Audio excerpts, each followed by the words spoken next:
ಆಹಾರದ ಸಂಹಿತಾವನ್ನು ಹೇಳ್ತಾರೆ. ಆಚಾರದ ಬಗ್ಗೆ ಹಿಂದೆ ಹೇಳ್ತಾ ಬಂದರು, ಆಹಾರದ ಬಗ್ಗೆ ಹೇಳುತ್ತಾರೆ. ಎಂತಹ ಆಹಾರ ಇರಬೇಕು, ಎಂತಹ ವಸ್ತುಗಳನ್ನು ನಾವು ತಿನ್ನಬೇಕು, ಏನು ತಿನ್ನಬೇಕು, ಏನು ತಿನ್ನಬಾರದು ಎಲ್ಲವನ್ನು ಹೇಳುತ್ತಾರೆ. ಭಗವದ್ಗೀತೆಯಲ್ಲಿ ಕೃಷ್ಣ ಪರಮಾತ್ಮ ಹೇಳಿದ್ದಾನೆ, 3 ವಿಧವಾದ ಆಹಾರಗಳನ್ನೆಲ್ಲ ಪರಿಚಯವನ್ನು ಮಾಡಿಸಿದ್ದಾನೆ. ಅದರ ಜೊತೆಗೆ ಬೇರೆ ಬೇರೆ ಧರ್ಮಶಾಸ್ತ್ರ ಗ್ರಂಥಗಳಲ್ಲಿಯೂ ಯಾವುದು ಆಹಾರ ಯೋಗ್ಯವಾದದ್ದು, ಯಾವುದು ಸರಿಯಾದದ್ದಲ್ಲ, ಅಯೋಗ್ಯವಾದದ್ದು ಅಂತ ಎಲ್ಲ ಹೇಳಿದ್ದಾರೆ.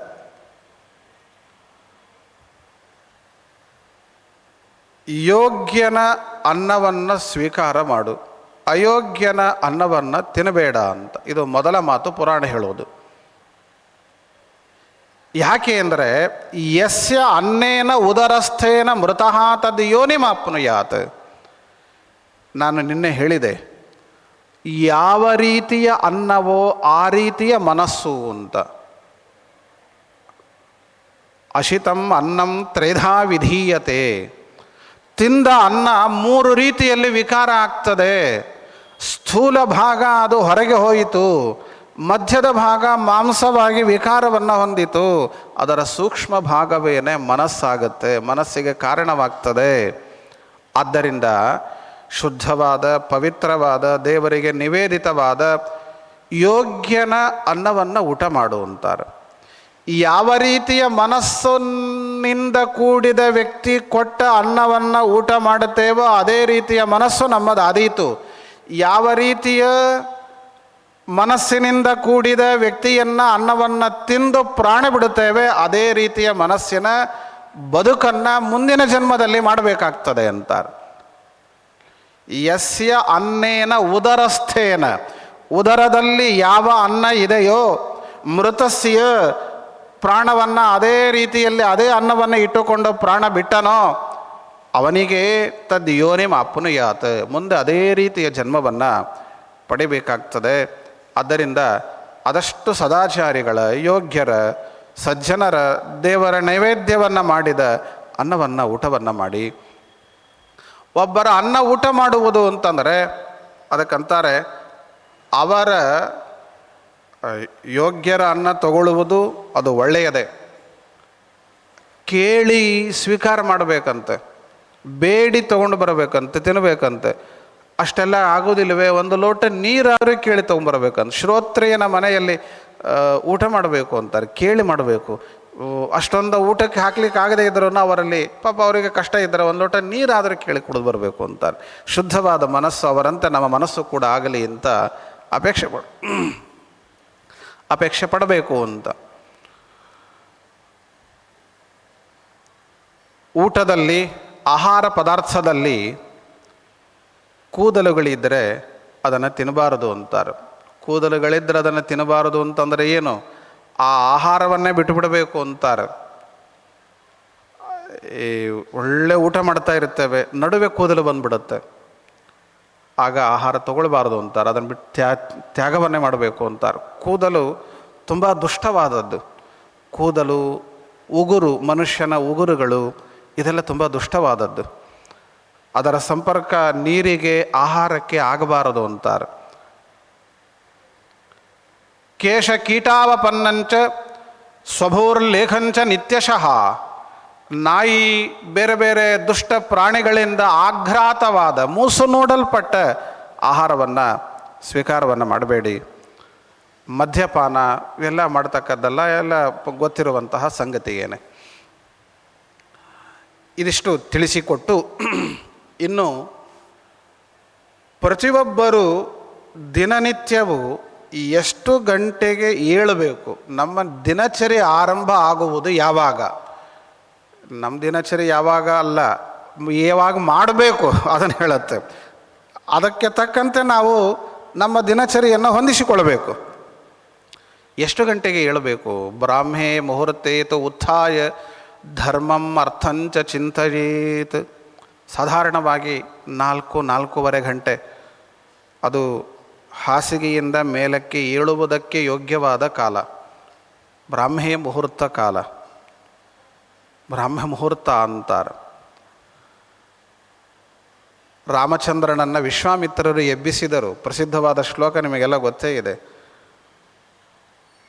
ಕೌಸಲ್ಯ ಸುಪ್ರಜಾ ರಾಮ ಪೂರ್ವ ಸಂಧ್ಯಾ ಪ್ರವರ್ತತೆ ಉತ್ತಿಷ್ಠ ನರಶಾರ್ದೂಲ ಕರ್ತವ್ಯಂ ದೈವಮಾನ್ಹಿಕಂ.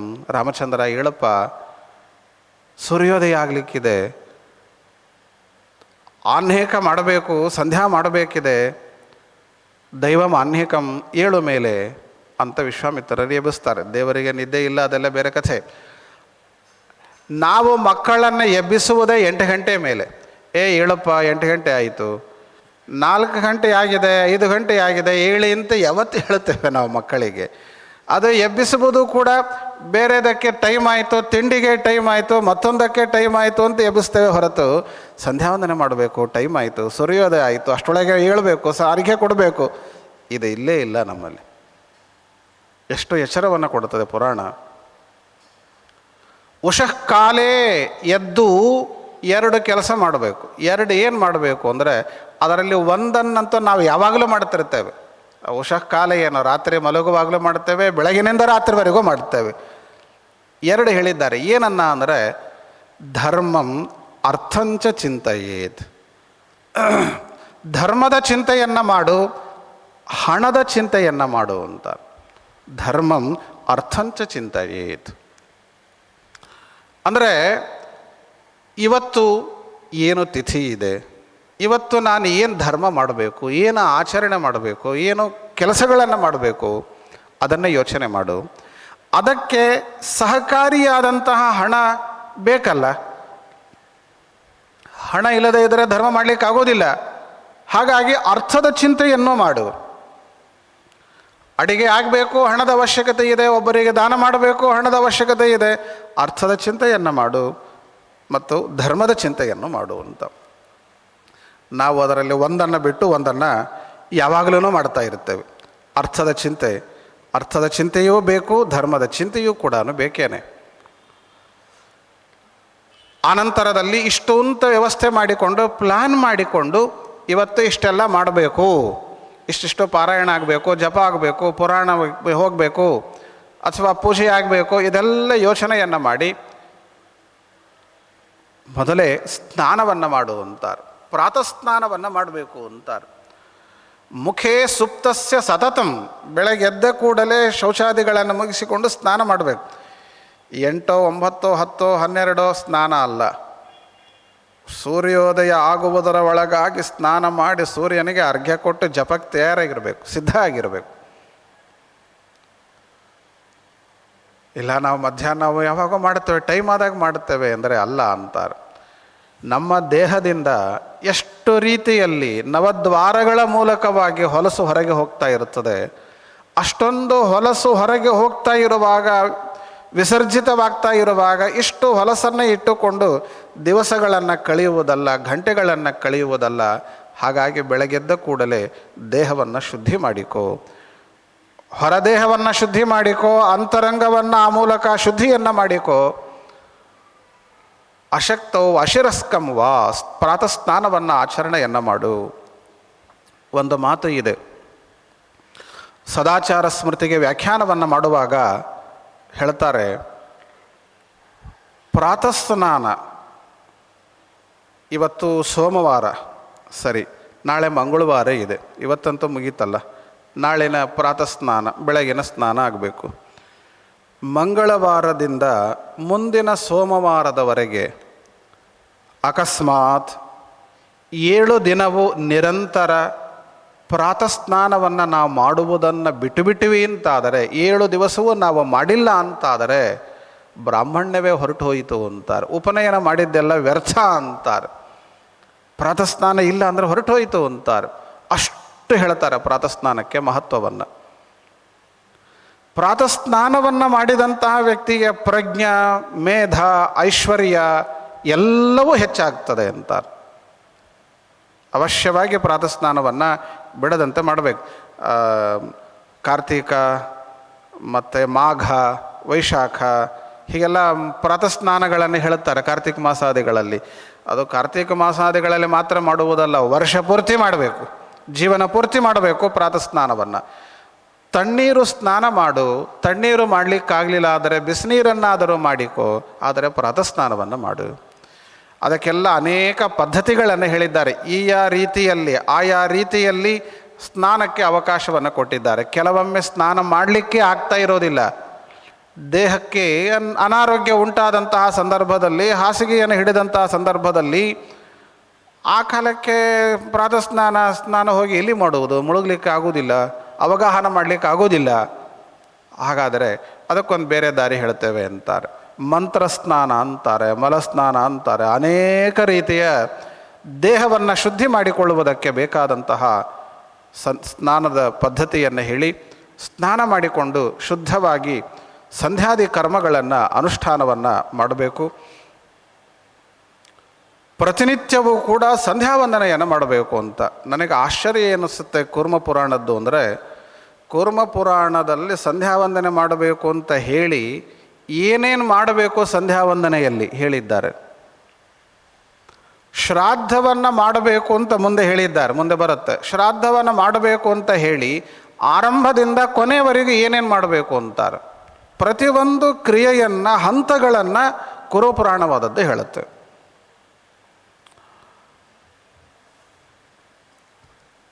ಸಂಧ್ಯಾ ಮಾಡಿಕೊಂಡು ನಂತರದಲ್ಲಿ ನಮ್ಮ ದಿನಚರಿಯನ್ನು ಹೇಳುವುದು, ಸಂಧ್ಯಾವಂದನೆಯನ್ನು ಮಾಡಿಕೊಂಡು ನಿರ್ಮಾಲ್ಯ ವಿಸರ್ಜನೆಯನ್ನು ಮಾಡಿ ಯಥಾಯೋಗ್ಯವಾದ ರೀತಿಯಲ್ಲಿ ಅಧ್ಯಯನವನ್ನು ಮಾಡಬೇಕು. ಅಧ್ಯಯನವನ್ನು ಮಾಡಿ ಸಾಧಾರಣವಾಗಿ 11 ಗಂಟೆವರೆಗೂ ನಂತರದಲ್ಲಿ ಮತ್ತೊಮ್ಮೆ ಸ್ನಾನವನ್ನು ಮಾಡಬೇಕು. ಸ್ನಾನ ಮಾಡಿ ಪೂಜಾದಿಗಳನ್ನು ಮುಗಿಸಿಕೊಂಡು ಪ್ರಸಾದ ಸ್ವೀಕಾರವನ್ನು ಮಾಡಬೇಕು. ಮತ್ತು ಮಧ್ಯಾಹ್ನದಲ್ಲಿ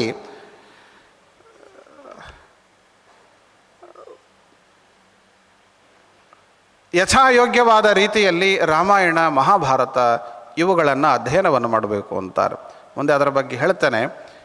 ಇಲ್ಲಿ ಗೃಹಸ್ಥನಿಗೆ ನಿತ್ಯವೂ ಇವುಗಳನ್ನು ಪಂಚಮಹಾಯಜ್ಞಗಳು ಅಂತಾರೆ. ಪಂಚಮಹಾಯಜ್ಞಗಳು, ಆ ಪಂಚಮಹಾಯಜ್ಞಗಳು ಅತ್ಯಂತ ಅನಿವಾರ್ಯ ಅಂತ. ದೇವಯಜ್ಞ, ಪಿತೃಯಜ್ಞ, ಭೂತಯಜ್ಞ, ಮನುಷ್ಯಯಜ್ಞ, ಬ್ರಹ್ಮಯಜ್ಞ ಅಂತಾರೆ. ಇವುಗಳು ಗೃಹಸ್ಥನಾದವನ ಧರ್ಮ ಅಂತಾರೆ. ಇವುಗಳನ್ನು ಆಚರಣೆ ಮಾಡುವುದರಿಂದಲೇ ಮನುಷ್ಯನಿಗೆ, ಗೃಹಸ್ಥನಿಗೆ ಗಾರ್ಹಸ್ಥ್ಯ ಪರಿಪೂರ್ಣತೆಯನ್ನು ಉಂಟು ಮಾಡುತ್ತೆ. ಪರಿಪೂರ್ಣತೆಯನ್ನು ಬರುತ್ತೆ ಗಾರ್ಹಸ್ಥ್ಯಕ್ಕೆ. ವೈಶ್ವದೇವಾದಿಗಳನ್ನು ಮಾಡಿ ದೇವತೆಗಳನ್ನು ಆರಾಧನೆ ಮಾಡಬೇಕು. ತರ್ಪಣಾದಿಗಳನ್ನು ಕೊಟ್ಟುಕೊಂಡು ಪಿತೃಗಳನ್ನು ಆರಾಧನೆ ಮಾಡಬೇಕು. ಬಲಿಹರಣಾದಿಗಳನ್ನು ಮಾಡಿಕೊಂಡು ಭೂತಗಳನ್ನು ಆರಾಧನೆ ಮಾಡಬೇಕು. ಭೂತಗಳು ಅಂದರೆ ದೇವಭೂತ ಪ್ರೇತ ಅದಲ್ಲ. ಭೂತಗಳು ಅಂದರೆ ಪಕ್ಷಿಗಳು ಮೊದಲಾದಂತಹ ಇವುಗಳನ್ನೆಲ್ಲ ಆರಾಧಿಸಬೇಕು. ಅನ್ನದಾನವನ್ನು ಮಾಡಬೇಕು. ಯಥಾಯೋಗ್ಯ ಹೊಟ್ಟೆ ಹಸಿದವರಿಗೆ ಅನ್ನವನ್ನು ಕೊಟ್ಟು ಮನುಷ್ಯರನ್ನು ಸಂತೋಷಪಡಿಸಬೇಕು. ಅತಿಥಿಗಳಿಗೆ ಅನ್ನವನ್ನು ಕೊಟ್ಟು ಸಂತೋಷಪಡಿಸಬೇಕು. ವೇದಾಧ್ಯಯನವನ್ನು ಮಾಡಿ ಬ್ರಹ್ಮಯಜ್ಞವನ್ನು ಅನುಷ್ಠಾನವನ್ನು ಮಾಡಬೇಕು ಅಂತ ಈ ರೀತಿಯಾಗಿ 5 ಪ್ರಕಾರದ ಯಜ್ಞಗಳು, ದೇವ, ಪಿತೃ, ಭೂತ, ಮನುಷ್ಯ, ಬ್ರಹ್ಮ ಯಜ್ಞಗಳನ್ನು ನಿತ್ಯ ಗೃಹಸ್ಥರಾದವರು ಅನುಷ್ಠಾನವನ್ನು ಮಾಡಬೇಕು ಅಂತ ಹೇಳಿದ್ದಾರೆ. ಅನ್ನಕ್ಕೆ ಹಸಿದವರು ಪಾತ್ರರು. ಯಾರು ಹಸಿದಿದ್ದಾರೋ ಅವರಿಗೆ ಅನ್ನವನ್ನು ಹಾಕು. ಅತಿಥಿಗಳಿಗೆ ಅನ್ನವನ್ನು ಕೊಡು. ಯಥಾಶಕ್ತಿ ಕಿಂಚಿದ್ ಅನ್ನಂ ಸಮಾಹಿತ, ಸ್ವಲ್ಪ ಅನ್ನವನ್ನು ಕೊಡು. ಪ್ರಾಚೀನ ಕಾಲದಲ್ಲಿ ಒಂದು ಮುಷ್ಟಿ, ಯಾರೂ ಸಿಗದೆ ಹೋದರೆ ಒಂದು ಮುಷ್ಟಿಯಿಂದ ಪದಾರ್ಥವನ್ನು ಎತ್ತಿಟ್ಟುಬಿಡೋರು. ಧಾನ್ಯವನ್ನು, ಒಂದಿಷ್ಟು ಅಕ್ಕಿ ಅಥವಾ ಬೇಳೆ ಅವುಗಳನ್ನು ಎತ್ತಿಟ್ಟುಬಿಡೋದು. ಊರಲ್ಲಿ ಯಾರಾದರೂ ಯೋಗ್ಯರು ಅಂತ ಕಂಡರೆ ಅಥವಾ ದೇವಸ್ಥಾನಗಳು, ಸದಾಚಾರಿಗಳು ಹೋಗಿ ಅದನ್ನು ಕೊಟ್ಟು ಬರೋದು ಅಂತ, ಹಾಗೆಲ್ಲ ಪದ್ಧತಿಯನ್ನು ಹೇಳುತ್ತಾರೆ. ಪ್ರತಿನಿತ್ಯ ಒಬ್ಬ ವ್ಯಕ್ತಿಗೆ ಅನ್ನದಾನವನ್ನು ಮಾಡಬೇಕಂತ, ಊಟಕ್ಕೆ ಹಾಕಬೇಕಂತೆ. ಪ್ರತಿನಿತ್ಯ ಒಂದು ಊಟಕ್ಕೆ ಹಾಕಬೇಕು. ಅದನ್ನು ಯಾಕೆ ಹಾಕಬೇಕು ಅಂದರೆ, ಅವನು ಮುಂದೆ ನರಕದಲ್ಲಿ ಯಮದೇವರು ನಮ್ಮನ್ನು ಮಾತಾಡಿಸ್ತಾರೆ. ಯಮದೇವರ ಭೇಟಿಯಾಗುತ್ತೆ. ಯಾರು ಭೇಟಿ ಆಗದಿದ್ದರೂ ಯಮದೇವರ ಭೇಟಿಯಾಗುತ್ತೆ. ಆ ಯಮದೇವರ ಭೇಟಿಯಾದಾಗ ಯಮದೇವರು ಕೇಳ್ತಾರೆ, ನೀನೇನು ಮಾಡಿದ್ದಿ ಧರ್ಮ? ಇಲ್ಲ, ನಾ ಅನ್ನದಾನ ಮಾಡಿದ್ದೇನೆ. ಯಾರು ನೀವು ಮಾಡಿದ್ದಕ್ಕೇನು ಸಾಕ್ಷಿ? ಆಗ ಈತ ಬರ್ತಾನೆ, ನಿತ್ಯ ಅನ್ನದಾನವನ್ನು ಒಬ್ಬನಿಗೆ ಮಾಡ್ತೇವಲ್ಲ, ಇವನು ಬಂದು ಅಲ್ಲಿ ಸಾಕ್ಷಿ ಹೇಳ್ತಾನಂತೆ. ಸಾಕ್ಷಿ ಹೇಳಿ, ಇಲ್ಲ ಇವರ ಮನೆಯಲ್ಲಿ ನಾನು ಊಟ ಮಾಡಿದ್ದೇನೆ, ಅನ್ನದಾನ ಮಾಡಿದ್ದಾನೆ ಇವನು. ಹಾಗೆ ಪ್ರತಿನಿತ್ಯ ಒಬ್ಬನಿಗಾದರೂ ಅನ್ನದಾನವನ್ನು ಮಾಡು ಅಂತಾರೆ. ಗೋವುಗಳಿಗೆ ಆಹಾರವನ್ನು ಹಾಕು, ಗೋಗ್ರಾಸವನ್ನು ಕೊಡು. ಸರ್ವೇಷಾಮಪ್ಯಲಾಭೈಹಿ ತ್ವನ್ನಂ ಗೋಭ್ಯೋ ನಿವೇದಯೇತ್. ಗೋವುಗಳಿಗೆ ಅನ್ನವನ್ನು ಹಾಕು, ಅರ್ಥಾತ್ ಗೋಗ್ರಾಸವನ್ನು, ಅದಕ್ಕೆ ಏನು ಬೇಕೋ ಅದನ್ನು ಕೊಟ್ಟು ಗೋವುಗಳನ್ನು ಸಂತೋಷಪಡಿಸು. ಊಟ ಮಾಡುವ ವಿಧಾನ, ಊಟದ ಪದ್ಧತಿಯನ್ನು ಹೇಳುತ್ತಾರೆ. ಏನು ಮಂತ್ರವನ್ನು ಹೇಳಬೇಕು ಊಟಕ್ಕೆ ಕೂಡುವಾಗ, ಪ್ರಾರಂಭದಲ್ಲಿ ಏನು ಹೇಳಬೇಕು, ಕೊನೆಯಲ್ಲಿ ಏನು ಹೇಳಬೇಕು. ಅಮೃತೋಪಸ್ತರಣಮಸಿ ಅಮೃತಾಪಿಧಾನಮಸಿ. ಊಟಕ್ಕೆ ಕೂಡುವಾಗ, ಊಟ ನಂತರದಲ್ಲಿ ಎಲ್ಲ ಮಂತ್ರಗಳನ್ನು ತಿಳಿಸಿಕೊಡುತ್ತಾರೆ.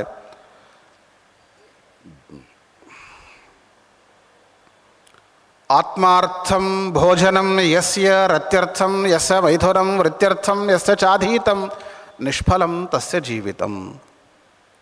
ಊಟ ಮಾಡುವಾಗ ನನ್ನ ಹೊಟ್ಟೆ ತುಂಬಬೇಕು, ನನ್ನ ಹೊಟ್ಟೆ ತುಂಬಬೇಕು ಊಟ ಮಾಡಬಾರದು ಅಂತಾರೆ. ಒಳಗೆ ಇರುವ ಬಿಂಬರೂಪಿಯಾದ ಪರಮಾತ್ಮ ಸಂತುಷ್ಟನಾಗಲಿ, ಆ ಅನುಸಂಧಾನದಿಂದ ಊಟ ಮಾಡಬೇಕು ಅಂತಾರೆ. ನಾವು ಹೊರಗೆ ಪ್ರತಿಮೆಗಳನ್ನು ಇಟ್ಟು, ಸಾಲಿಗ್ರಾಮಾದಿಗಳನ್ನು ಇಟ್ಟು ಅದಕ್ಕೆ ನೈವೇದ್ಯ ಮಾಡುವುದರಿಂದ ಏನು ಪುಣ್ಯ ಬರುತ್ತೋ ಅದಕ್ಕಿಂತ ಹೆಚ್ಚಿನ ಪುಣ್ಯ ಊಟ ಮಾಡುವಾಗ ನಮ್ಮ ಒಳಗೆ ಇರುವ ಬಿಂಬರೂಪಿಯಾದ ದೇವರಿಗೆ ಇದು ನೈವೇದ್ಯ ಅಂತ ಚಿಂತನೆ ಮಾಡಿ ಊಟವನ್ನು ಮಾಡುವಂತಾರೆ. ಹೊಟ್ಟೆ ತುಂಬುವುದು ನಮ್ಮದೇ, ದೇವರ ಹೊಟ್ಟೆಯನ್ನು ತುಂಬುವುದಲ್ಲ. ಹೊಟ್ಟೆ ತುಂಬುವುದು ನಮ್ಮದೇ ಆದರೂ, ಕ್ರಿಯೆ ಅದೇ ಆದರೂ ಅನುಸಂಧಾನದಿಂದ ಪುಣ್ಯ ಇದೆ ಅಂತಾರೆ. ಯಾಕೆ ಮಾಡಬಾರ್ದು? ಸುಲಭವಾಗಿ ಪುಣ್ಯವನ್ನು ಸಂಪಾದನೆ ಮಾಡಲಿಕ್ಕೆ ಅವಕಾಶ ಇದೆ. ಅಧ್ಯಯನ ಮಾಡಬೇಕು. ಅಧ್ಯಯನ ಹಣ ಸಂಪಾದನೆ ಮಾಡಲಿಕ್ಕೆ ವೇದಾಧ್ಯಯನ ಅಲ್ಲ, ಆತ್ಮೋದ್ಧಾರಕ್ಕಾಗಿ ವೇದಾಧ್ಯಯನವನ್ನು ಮಾಡು. ವೃತ್ಯರ್ಥಂ ಯಸ್ಯ ಚಾಧೀತಂ. ವೃತ್ತಿಗಾಗಿ, ಬದುಕಿಗಾಗಿ ಏನೋ ಒಂದು ದಾರಿ ಮಾಡಬೇಕಲ್ಲ, ಏನೋ ಒಂದು ಬದುಕಬೇಕಲ್ಲ, ಅದಕ್ಕಾಗಿ ನಾನು ಇದನ್ನು ಓದ್ತೇನೆ. ಕೆಲವರು ಕಾಲೇಜ್ ಹೋಗ್ತಾರೆ, ಅಲ್ಲೇನೋ ಸಂಪಾದನೆ ಮಾಡುತ್ತಾರೆ, ಅವರು ಇಂಜಿನಿಯರ್ ಆಗ್ತಾರೆ. ಹಾಗೆ ನಾನು ಪಂಡಿತ ಆಗ್ತೇನೆ, ದುಡ್ಡು ಸಂಪಾದನೆ ಮಾಡುತ್ತೇನೆ. ಪಂಡಿತನಾಗುವುದು ದುಡ್ಡು ಸಂಪಾದನೆ ಮಾಡಲಿಕ್ಕೆ ಅಲ್ಲ. ವೇದಾಧ್ಯಯನವನ್ನು ಮಾಡುವಂತಹದ್ದು ಹಣಕ್ಕಾಗಿ ಅಲ್ಲಪ್ಪ, ಆತ್ಮೋದ್ಧಾರಕ್ಕಾಗಿ. ಆತ್ಮೋದ್ಧಾರಕ್ಕಾಗಿ ಅಧ್ಯಯನವನ್ನು ಮಾಡುವಂಥ. ಹೀಗೆ ಅನೇಕ ಅಂಶಗಳನ್ನು ತಿಳಿಸಿ, ಭೋಜನದ ಕಾಲದಲ್ಲಿ ಈಗ ಊಟಕ್ಕೆ ಕೂತಿರ್ತೇವೆ ಅಂತ ತಿಳಿಯಿರಿ, ಊಟ ಮಾಡ್ತಾ ಇರುತ್ತೇವೆ, ಇದ್ದಕ್ಕಿದ್ದಂತೆ ಲೈಟ್ ಹೋಯಿತು ಅಥವಾ ದೀಪ ಶಾಂತ ಆಯಿತು, ಇದ್ದ ದೀಪ ಶಾಂತ ಆಯಿತು. ಹಾಗೆ ಅಂತ ಏನಾದರೂ ಆದರೆ ದೀಪ ಪುನಃ ಹಚ್ಚಿದ ಮೇಲೆ ಮತ್ತೆ ಊಟ ಮುಂದುವರಿಸಬೇಕು ಅಂತಾರೆ. ಅಂಧಕಾರದಲ್ಲಿ ಊಟ ಮಾಡಬಾರದು ಅಂತಾರೆ. ಅಂಧಕಾರದಲ್ಲಿ ಊಟ ಮಾಡಬಾರದು, ದೀಪವನ್ನು ಮತ್ತೆ ಹಚ್ಚಿಟ್ಟು ಮತ್ತೆ ಊಟವನ್ನು ಮುಂದುವರಿಸಬೇಕು. ಹಿಂದೆ ಬಂದ ಶ್ಲೋಕ ಇಲ್ಲಿ ಇದೆ, ಹಿಂದೆ ಹೇಳಿದ ವಿಷಯ ಇಲ್ಲಿ ಶ್ಲೋಕ ಇದೆ. ಭುಕ್ತ್ವಾ ವೈ ಸುಖಂ ಆಸ್ಥಾಯ ತದನ್ನಂ ಪರಿಣಾಮಯೇ. ಉಂಡ ಅನ್ನವನ್ನು ಜೀರ್ಣ ಮಾಡಿಕೋ. ಹೇಗೆ ಜೀರ್ಣ ಮಾಡಿಕೋ ಅಂದರೆ ಇತಿಹಾಸ ಪುರಾಣಾಭ್ಯಾಮ್. ಇತಿಹಾಸ ಪುರಾಣ ವೇದಗಳನ್ನು ಆವರ್ತನೆ ಮಾಡ್ತಾ ಉಂಡದ್ದು ಜೀರ್ಣ ಆಗಬೇಕು. ಆವರ್ತನೆ ಮಾಡ್ತಾ ಉಂಡದ್ದು ಜೀರ್ಣ ಆಗಬೇಕು. ಅನ್ನ ಉಂಡದ್ದು ಅದಕ್ಕೆ ಸಾರ್ಥಕತೆ ಅಂತ ಪುರಾಣವಾದದ್ದು ನಮಗೆ ತಿಳಿಸಿಕೊಡುತ್ತಾ ಇದೆ. ಇದಾದ ಮೇಲೆ ಒಂದು ಸಂಗತಿಯನ್ನು ಹೇಳಿ ನಾನು ಮುಗಿಸ್ತಾ ಇದ್ದೇನೆ. ಇಲ್ಲಿ ಶ್ರಾದ್ದಗಳ ಬಗ್ಗೆ ಹೇಳಿಕ್ಕೆ ಹೋಗ್ತಾರೆ. ಶ್ರಾದ್ದಗಳನ್ನು ಅಧಿಕಾರ ಇದ್ದಂತಹ ವ್ಯಕ್ತಿಗಳು ಅವಶ್ಯವಾಗಿ ಅನುಷ್ಠಾನವನ್ನು ಮಾಡಬೇಕು. ಎಲ್ಲೆಲ್ಲಿ ತೀರ್ಥ ಶ್ರಾದ್ದಗಳನ್ನು ಮಾಡಬೇಕು, ಯಾವ ರೀತಿ ಶ್ರಾದ್ದಗಳನ್ನು ಅನುಷ್ಠಾನವನ್ನು ಮಾಡಬೇಕು ಅದಕ್ಕೆಲ್ಲ ಹೇಳಿದ್ದಾರೆ. ವಾರಾಣಸಿ, ಗಂಗಾದ್ವಾರ, ನೀಲಪರ್ವತ, ಭೃಗುತುಂಗ, ಕುರುಕ್ಷೇತ್ರ, ಫಲ್ಗುತೀರ್ಥ, ನೈಮಿಷಾರಣ್ಯ, ಸರಸ್ವತಿ, ಹೀಗೆ ಅನೇಕ ತೀರ್ಥಗಳು, ಕ್ಷೇತ್ರಗಳು, ಅಲ್ಲೆಲ್ಲ ಕಡೆಗೂ ತೀರ್ಥ ವಿಧಿಗಳನ್ನು, ಶ್ರಾದ್ದಾದಿ ಕ್ರಿಯೆಗಳನ್ನು ಅನುಷ್ಠಾನವನ್ನು ಮಾಡಬೇಕು. ಇಲ್ಲಿ ಮುಂದೆ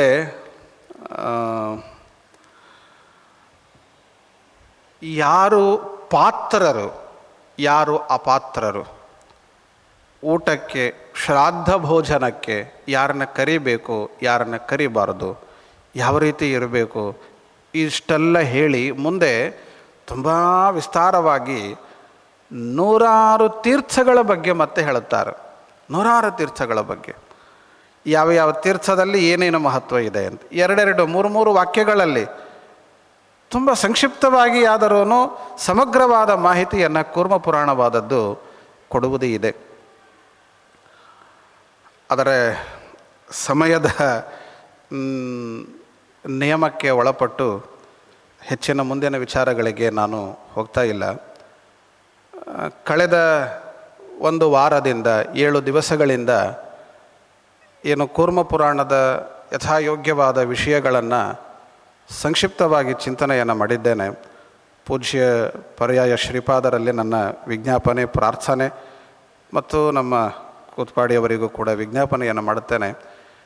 ಈ ಉಳಿದದ್ದು ಮುಂದೆ ತುಂಬ ಮಹತ್ವದ ಅಂಶಗಳು, ತಿಳಿಯಲೇಬೇಕಾದ ಅಂಶಗಳಿವೆ. ಕೆಲವು ಪುರಾಣಗಳು ಈ ಸೃಷ್ಟಿಯ ವಿಷಯಗಳು ಮತ್ತು ಅದಕ್ಕೆ ಸಂಬಂಧಪಟ್ಟ ವಿಷಯಗಳು ಮತ್ತು ಪುರಾಣಗಳಲ್ಲಿ ಅದು ಮತ್ತೆ ಬರ್ತಿರ್ತದೆ.